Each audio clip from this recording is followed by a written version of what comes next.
My name is Lauren Whitaker, and I stood beside my father's casket in the little chapel of Whispering Pines Estates, feeling like the ultimate outsider in the perfect little suburb he had built from scratch 30 years earlier. The place looked like a postcard, manicured lawns trimmed to exactly 2 inches, mailboxes painted the precise HOA-approved shade of beige, and those cheerful little signs everywhere screaming community standards are for your own good. Every eye in the room was on me. Not because my sister had just leaned in and hissed, "You deserve nothing," but because I didn't flinch. I was used to public humiliation. The HOA had been practicing it on me for years. But when Dad's lawyer stood up, opened that thick folder, and started reading, the entire neighborhood was about to learn that the rules could bite back. The mahogany casket gleamed under the soft lights while neighbors dabbed at dry eyes and whispered what a pillar Robert Whitaker had been. Pillar? Sure. Cold, unbending, and holding up an empire of petty tyranny while the rest of us suffocated under it. Emily stood across from me, dabbing at suspiciously dry eyes with a handkerchief that probably cost more than my monthly HOA dues. Her blonde hair was pulled into an elegant chignon, her black dress designer and almost certainly billed to the community relations fund she controlled with an iron fist. She caught my eye, and a mask of grief slipped just enough to flash pure contempt. She glided around the casket, accepting condolences like a queen collecting tributes, then paused beside me long enough for her expensive perfume to choke the air. "You deserve nothing," she whispered, voice dripping with the same satisfaction she got from slapping a $500 fine on my driveway for unauthorized gravel texture. Several heads turned. Aunt Margaret watched from the front pew with those calculating shark eyes. She had always been Emily's enforcer, stepping in after Mom died and turning family guidance into selective HOA enforcement. I didn't answer. I had learned long ago that arguing with the Whitaker women was like trying to reason with the HOA rulebook, pointless and exhausting. Instead, I kept my face blank, hands folded, playing the role of the quiet eldest daughter while every cell screamed the truth. 34 years of being gaslit, fined, and erased. Every time I complained about an unfair citation, my American flag left up one day past the holiday-only rule, my trash can visible for 6 minutes, my flower pots clashing with the aesthetic. The response was the same. Lauren's being dramatic again. Lauren's too sensitive. Lauren just wants attention. Meanwhile, Emily could park her Mercedes sideways across 3 spots and get a sympathetic note that the rule would be reviewed for flexibility. The minister droned on about eternal rest and God's mercy. I wondered what God would make of Robert Whitaker, the man who built churches and children's playgrounds, but never once listened when his own daughter begged him to see what the HOA was doing to her. The service ended with mechanical precision. Emily placed a single white rose on the casket with choreographed grace. When someone offered me one, I shook my head. Dad had never given me anything but violation notices while he was alive. I wasn't starting now. As we filed toward the cemetery, the weight of what was coming pressed on my chest. The will reading was scheduled immediately after Mr. Harris's office, and Emily had been bragging for weeks that Daddy kept things simple. The association stays with the people who actually run it.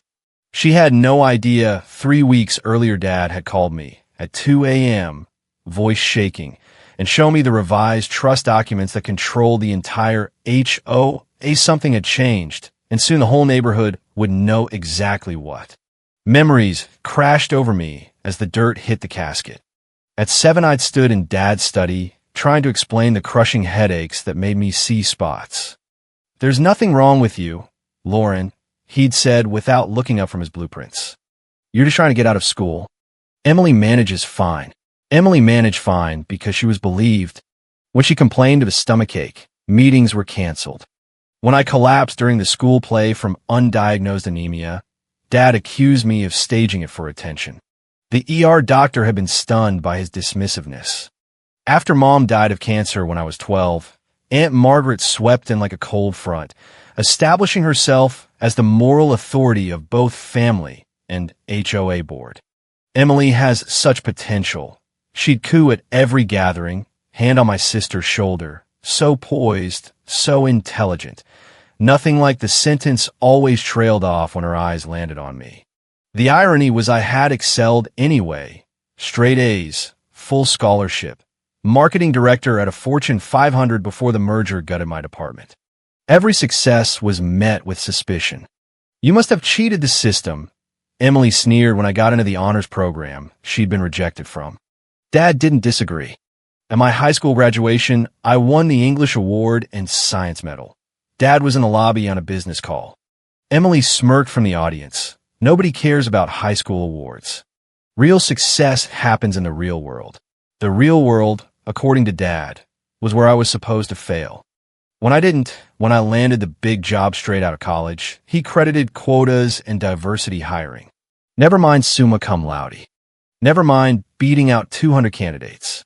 Life in the city had been my escape until the layoffs. 8 months of job hunting later, I swallowed my pride and asked for help. Dad offered the cramped Riverside apartment above the pizzeria, market rate rent, of course. I don't do charity, not even for family. Moving back to Whispering Pines felt like defeat, but it was shelter. Emily, who had never left, had appointed herself Dad's de facto HOA assistant, despite knowing less about covenants than she did about contouring her eyebrows. At every mandatory family dinner, which were really HOA strategy sessions, she'd ask with fake sweetness, "How's the job hunt? It must be so hard at your age. 34, right? That's when they start looking for younger talent." Aunt Margaret would nod sagely. The market is tough for people without real connections. Perhaps retail. The breaking point came during the HOA expansion meeting. Dad had gathered us to unveil the new clubhouse and pool complex, his legacy project. The plans were spread across the dining table. Emily pointed at features she clearly didn't understand. I studied the documents and my blood ran cold. "Dad, you can't build this. The environmental impact report is falsified.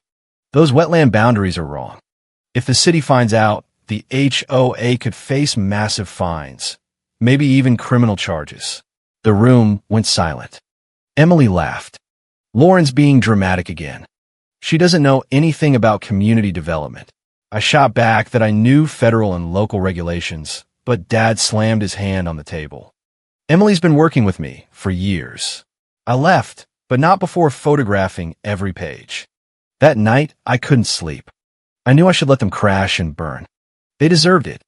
Instead, I spent 72 hours researching, calling old contacts, pulling in favors. I found the original survey, contacted a friend at the city planning office, hired an independent consultant with my last credit card, and quietly submitted corrected plans. 2 weeks later, Dad's phone rang during Sunday dinner. The city had announced a surprise audit of every major development in the county.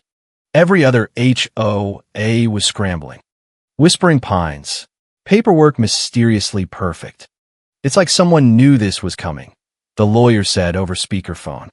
Dad's eyes swept the table and landed on Emily. "Good instincts, sweetheart. That consultant you suggested was worth every penny." Emily blinked, confused, but nodded. I said nothing. What was the point? Later that night, Dad stopped me at the door. "It was you, not a question." I met his eyes. "Does it matter?" He studied me for a long moment, then turned away. "No, I suppose it doesn't." 3 weeks later, he was dead. The weeks after the city audit were strange. Dad didn't publicly acknowledge what I'd done, but something in his gaze shifted. He watched me across the dinner table with an expression I couldn't quite read, not approval exactly, but no longer outright dismissal. Once he even asked my opinion on a zoning issue, though he directed the question to the wall behind me. Emily noticed and hated it. She doubled down on her performance as the devoted daughter, bringing Dad his favorite coffee every morning, organizing HOA files with theatrical efficiency, and name-dropping the association in every conversation as if she had built Whispering Pines herself. Daddy and I reviewed the quarterly reserve reports yesterday. She'd announced to anyone who would listen. "We're thinking of expanding into more amenities." The lies grated, but I held my tongue. I was too exhausted from job hunting to fight. My savings were gone, credit cards maxed, and I'd started selling anything valuable just to make rent on the apartment Dad refused to discount even $1. Then came the call at 2 a.m. On a Tuesday. Dad's voice was different, urgent, almost frightened. "Lauren, my office." Now, I found him hunched over his desk, face gray, surrounded by ledgers and bank statements. For the first time, he looked old and fragile. "I need you to see something," he said, pushing a stack toward me. "Read these. Memorize them if you can." As I scanned the pages, a pattern emerged that made my stomach drop. Someone had been systematically siphoning HOA dues and reserve funds for years. Not huge amounts at first, but steady, clever theft, forged vendor invoices, inflated community event expenses, kickbacks from landscaping contractors. The handwriting on the margin notes was unmistakable. "Emily," I breathed. "And Margaret," Dad confirmed, voice hollow. "My own daughter. My sister. They've been bleeding the association dry, planning to take everything once I'm gone." I looked up, shocked not by the betrayal, but by his admission. "You've known. 6 months. Private investigator confirmed it." I kept hoping I was wrong. Kept giving them chances to come clean. He handed me another document, a life insurance policy Emily had increased and made herself sole beneficiary, forging Dad's signature. The date was last week. His eyes finally met mine, and for once they weren't cold, they were devastated. "I've been a fool, Lauren. About them. About you. About everything." The moment stretched, 34 years of pain hanging in the air. I wanted to scream why it took theft for him to finally see me, but looking at his broken face, I only felt tired. "What do you want me to do?" "Nothing. I've already handled it. Changed the trust documents yesterday. Moved the assets. Locked them out of everything they don't know about. Harris has all the documentation." He stood unsteady. "I just needed someone to know why I'm doing what I'm doing." 3 hours later, he collapsed. The cleaning crew found him at dawn, slumped over the desk where we'd had our first and last honest conversation. The official cause was a massive heart attack, but I wondered if the weight of finally seeing the truth had been too much for a heart frozen in willful blindness for decades. Emily's performance at the hospital was Oscar-worthy. She sobbed on Aunt Margaret's shoulder, wailing about losing her best friend and HOA partner. Margaret comforted her while shooting me accusatory glances. "Where were you when it happened?" she demanded. "His calendar shows you were the last appointment. He called me about a zoning permit." I lied smoothly. "Routine business." Emily's tears dried instantly. "What zoning permit? I handle all the permits." Apparently not all of them. The funeral arrangements became a battlefield. Emily wanted lavish, expensive, what Daddy would have wanted. I suggested simple and dignified. Margaret sided with Emily, of course. The elaborate casket, premium burial plot, catered reception, all screamed new money trying to buy respectability. "Don't worry about the costs," Emily assured everyone. Daddy left everything in perfect order. The estate and the association can handle it. She was already spending money she assumed was hers. The designer dress, the new Mercedes in the driveway, calls to realtors about listing properties. She had no idea what was coming. Neither did Margaret, who had been advising Emily on how to restructure the HOA once the estate was settled. I overheard them planning to sell the Riverside building where I lived first. "Lauren will have to find somewhere else," Emily laughed. "Maybe this will finally motivate her to get a real job." 3 days before he died, Dad had called Mr. Harris to finalize everything. Harris contacted me after the death, voice carefully neutral. "Your father left very specific instructions. The reading will be immediately after the funeral. Everyone must be present." Now, as we drove from the cemetery to the lawyer's office, I sat in the back of the funeral car watching Emily and Margaret in the seat ahead. They were already discussing renovations to Dad's house, which Emily planned to move into to preserve his memory. The memory they were preserving had never existed. The father they mourned was a fiction. The man who died had finally been real. The car pulled up to Harris's office. Emily stepped out first, heels clicking confidently. Margaret followed, expression severe and expectant. I was last, taking a breath of cold afternoon air. In my pocket, my phone held photos of every document Dad had shown me, insurance just in case. The truth was about to detonate in that conference room, and for once I wouldn't be the one picking up the pieces. The conference room at Harris & Associates was austere, dark wood, leather chairs that creaked with self-importance, afternoon sun slanting through blinds to cast sharp lines across the polished table. We filed in like actors taking positions for a final scene none of us knew had been rewritten. Emily claimed the chair at the head of the table, Dad's usual spot, without hesitation. The presumption was breathtaking but typical. She arranged herself with practiced elegance, pulling out her phone to check what I assumed were condolence texts, but were probably real estate listings. "This shouldn't take long," she announced to the room, though Harris hadn't even entered yet. Daddy kept things simple. The HOA stays with me, obviously, since I've been running it with him. The houses and the trust will need proper management, which is why Aunt Margaret and I have already discussed a smooth transition plan. Margaret nodded approvingly. Robert would want continuity and stability. The residents need to know Whispering Pines remains in capable hands. Capable hands? I repeated quietly, taking a seat at the far end. Interesting choice of words. Emily's eyes flashed. "Do you have something to say, Lauren? Because if you're hoping for some grand windfall, you should know Daddy was very clear about his intentions. He told me just last month the association stays in the family." "I am family," I pointed out. "You know what I mean. Real family. People who were actually there for him." The irony was so thick I could taste it. There for him. Like the 3 nights I slept in a hospital chair during his heart surgery while Emily was in Cabo. Or the time I saved the entire HOA from city fines while she took credit at the next board meeting. Other family members and neighbors trickled in, cousins who barely knew Dad but smelled opportunity, business partners curious about their contracts, a few longtime residents who'd been named in earlier versions of the trust. The vultures were circling, each calculating their slice of the carcass. Margaret's smile was razor-sharp when Cousin Ronald asked about liquid assets. Substantial. Robert was an excellent businessman. Emily and I have been reviewing the portfolios.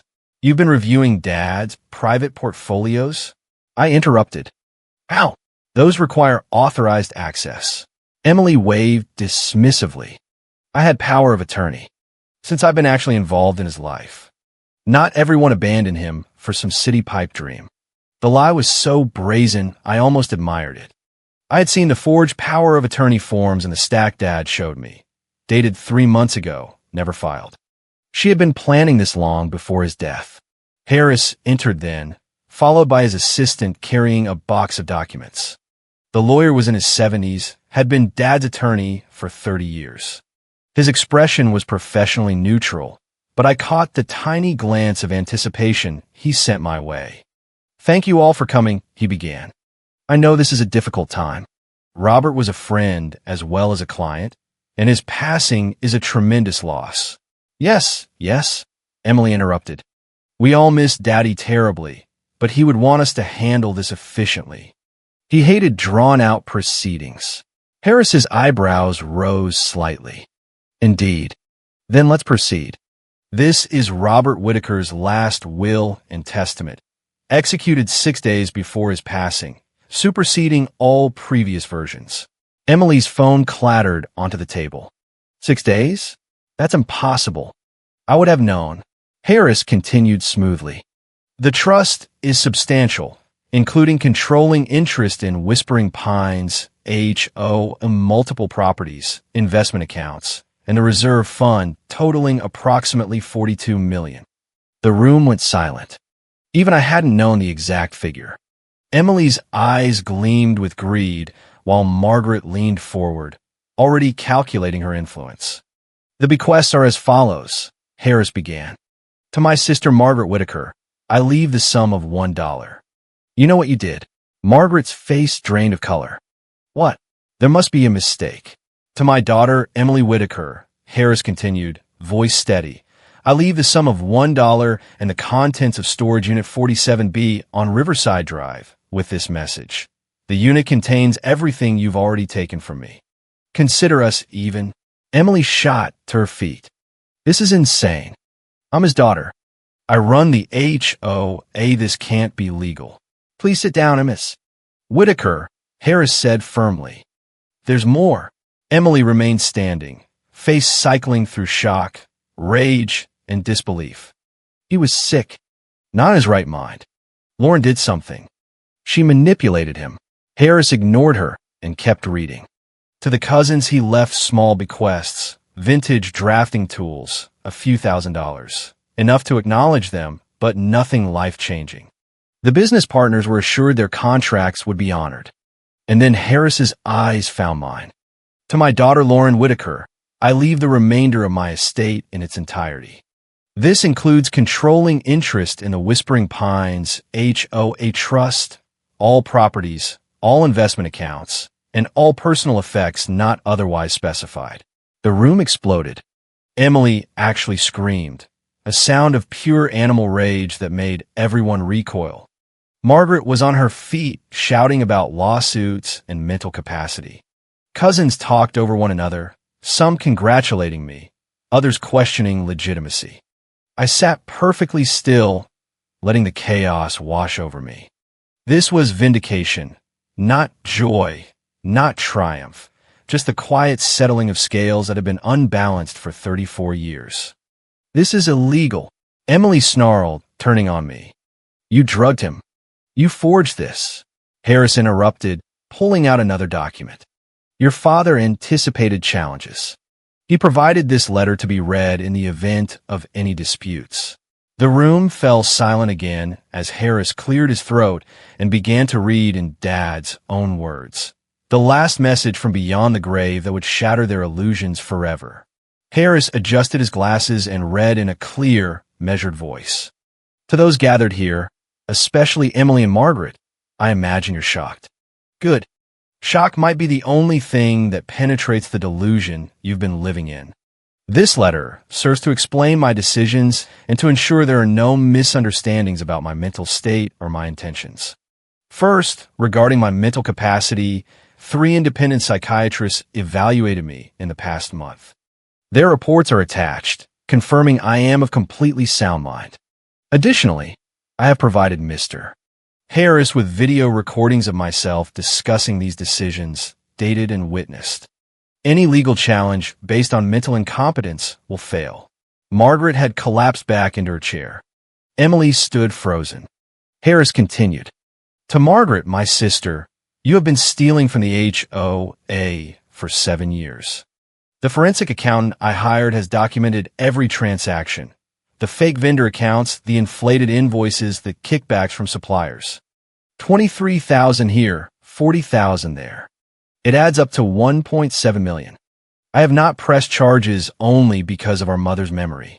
The dollar I leave you is more than you deserve. To Emily, my daughter, you were not satisfied with theft. You wanted everything. The forged power of attorney documents, the manipulated insurance policies, the secret meetings with buyers for my properties while I was still breathing. I know about all of it. But your greatest crime wasn't against my money. It was against your sister. Emily's face went from red to white. Daddy he didn't write this. Harris tapped a tablet and Dad's voice filled the room, weak but unmistakably his. I, Robert Whitaker, confirm that this letter represents my wishes and my words. Today is Tuesday, 6 days before whatever happens next, I am dying. My heart is failing, but my mind is clear. Harris kept reading. Lauren saved my HOA when the city investigation would have destroyed everything I built. She identified the problem, spent her own money she didn't have, to fix it and never asked for credit. Emily took that credit, and I led her to my eternal shame. But more than that, Lauren has been telling the truth her entire life, and I refuse to listen. The medical records I recently obtained show she suffered from severe migraines as a child, anemia that went untreated for years, anxiety disorders I dismissed as attention-seeking. Every complaint she brought to me was real. Every concern she raised about the unfair targeting, the selective enforcement, the way the rules were weaponized against her was valid. I failed Lauren as a father. I chose to believe lies because they were easier than facing the truth about my family. I cannot undo the past, but I can ensure her future. The silence was deafening. Emily's legs gave out, and she sank into her chair. Harris continued. The storage unit I've left to Emily contains all the things she's taken from the family home over the years, believing I didn't notice. Your mother's jewelry that you claimed was lost, the signed first editions from my library, the cash from my safe that you reported as a burglary. It's all there, cataloged and photographed. Consider it your inheritance. You've already taken it. To those who might support Emily and Margaret's challenges to this trust, know that I have provided Mr. Harris with extensive documentation of their criminal activities. If they contest this, that documentation will be turned over to the district attorney. The choice is theirs: accept my decision or face prosecution. Emily whispered, voice venomous, this isn't over. You manipulated him. You turned him against us. I finally spoke, calm and steady. I didn't turn him against you. You did that yourselves. I just stopped covering for you. Margaret spat. You were always jealous. Always trying to worm your way in where you didn't belong. I stood slowly. Where I didn't belong. I was his daughter. I had migraines so severe I vomited blood, and you all call me dramatic. I saved the HOA from bankruptcy, and Emily took credit while you applauded. I earned degrees, built a career, and you told everyone I was a failure. Where exactly did I belong in your version of this family? I pulled out my phone, opened the folder I'd named Evidence, and started scrolling screenshots of emails, recorded phone calls, bank statements showing money missing from my accounts when Emily had that brief stint at the bank, the private investigator's report proving Margaret had called my employers with concerns about my mental stability. You can't prove, Margaret started. I can and I have. But the cruelest thing wasn't the sabotage or the lies. It was the gaslighting. Every time I succeeded, despite your interference, you made me doubt it was real. Every time I tried to defend myself, you convinced everyone, including me sometimes, that I was crazy. Do you have any idea what it's like to question your own reality because your family has spent decades telling you your memories, your experiences, your pain aren't real? Emily found her voice, sharp and defensive. You were always difficult, always causing problems. Name one, I challenged. One actual problem I caused that wasn't me responding to something you did first. Silence. That's what I thought. I returned to my seat and pulled the stack of signed documents toward me. So here's what's going to happen, Emily. You have 72 hours to vacate Dad's house. Take only what's actually yours. And yes, I have an inventory. Don't test me. Margaret, your consulting contract with the HOA is terminated effective immediately. Any attempt to contact our residents or vendors will result in legal action. Harris nodded. $5 million in liquidated damages plus potential criminal prosecution for corporate espionage if the non-disclosure agreements you signed are violated. Emily's hand shook as she reached for her water. Where am I supposed to go? That's not my problem. Maybe one of those friends you're always bragging about can help. Oh wait, most of them were Dad's friends, and they were only friendly because they thought you'd inherit. The cruelty of my words surprised even me, but I didn't take them back. They had decades of cruelty to answer for. I continued, the storage unit you can clean out whenever you want, but I've had the locks changed. You'll need to show ID and sign for everything. The detailed inventory has already been provided to the police in case you try to claim anything was yours legitimately. Emily's voice broke. Lauren, we're family. No. Family doesn't systematically destroy one member for sport. Family doesn't forge documents and plan to profit from someone's death. I stood, gathering my papers. The weight of $42 million in assets should have felt heavy, but I felt lighter than I had in years. There's one more thing, I said, pausing at the door. Mom's grave. I know you haven't visited in years, either of you. I also know you've been telling people you maintain it. I've been the one bringing flowers, cleaning the headstone, making sure she's not forgotten. That ends now, too. If you want to visit her, You'll have to actually care enough to do it. Margaret stood, face twisted with rage. You think you've won? You think money makes you better than us? I met her gaze steadily. No, but truth does, and for the first time in my life, everyone knows it. As I reached for the door handle, Emily's small, broken voice stopped me. What about forgiveness? Isn't that what family does? I turned back one last time. Forgiveness? Maybe someday.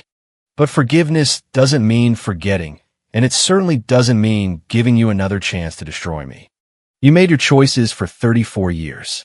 Now live with them. I walked out, leaving them in the conference room with their shattered delusions and the echo of truths they could no longer deny. Harris followed me to the elevator and handed me another envelope. Your father wanted you to have this too, but privately. Inside was a photo, Mom, Dad, and me when I was 5 before Emily was born. On the back in Dad's shaking handwriting, when we were happy, when I still knew how to see you. I'm sorry I forgot. The elevator doors closed, and I finally let myself cry. Not for what I'd lost, but for what I had finally won, the right to my own truth. The late afternoon air hit my face as I stepped outside, sharp and clean like the first breath after being underwater too long. My phone buzzed incessantly. Emily, Margaret, unknown numbers that were probably cousins or neighbors who had already heard the news. I turned it off. They could wait. I drove to Maple Street without conscious thought. The house stood exactly as I remembered it. White colonial with black shutters, the wraparound porch Mom had loved, the garden plot she dreamed of filling with roses and lavender. Dad had maintained it perfectly, though he'd never lived here. A caretaker had been paid to keep it ready for this moment, for his guilt to finally overwhelm his pride. The key turned smoothly. Inside, the house was furnished simply but elegantly, nothing like the ostentatious decor Emily favored. This was Mom's taste, somehow preserved. I found myself in the kitchen running my fingers over granite countertops she'd never touched, looking through windows she'd never opened. On the mantel in the living room sat a single framed photo I'd never seen before. Mom and me at the beach when I was 6, building a sandcastle, both of us laughing, covered in sand, completely absorbed in each other. I sank onto the couch and let myself feel everything. The grief, the rage, the relief, the vindication. 34 years of being gaslit, minimized, erased, and finally the truth was undeniable, written in legal documents, witnessed, recorded, real. My phone, when I turned it back on, had 47 messages. I deleted Emily's and Margaret's without reading them, but one stood out from my old colleague Sarah. Lauren, I just heard about your father. I also heard Morrison lost 3 major clients, and they're desperately trying to hire back senior staff. Thought you should know. I looked around the house that could have been our home if Dad had been a different man. So many ifs. But now I had choices that weren't dependent on anyone else's approval.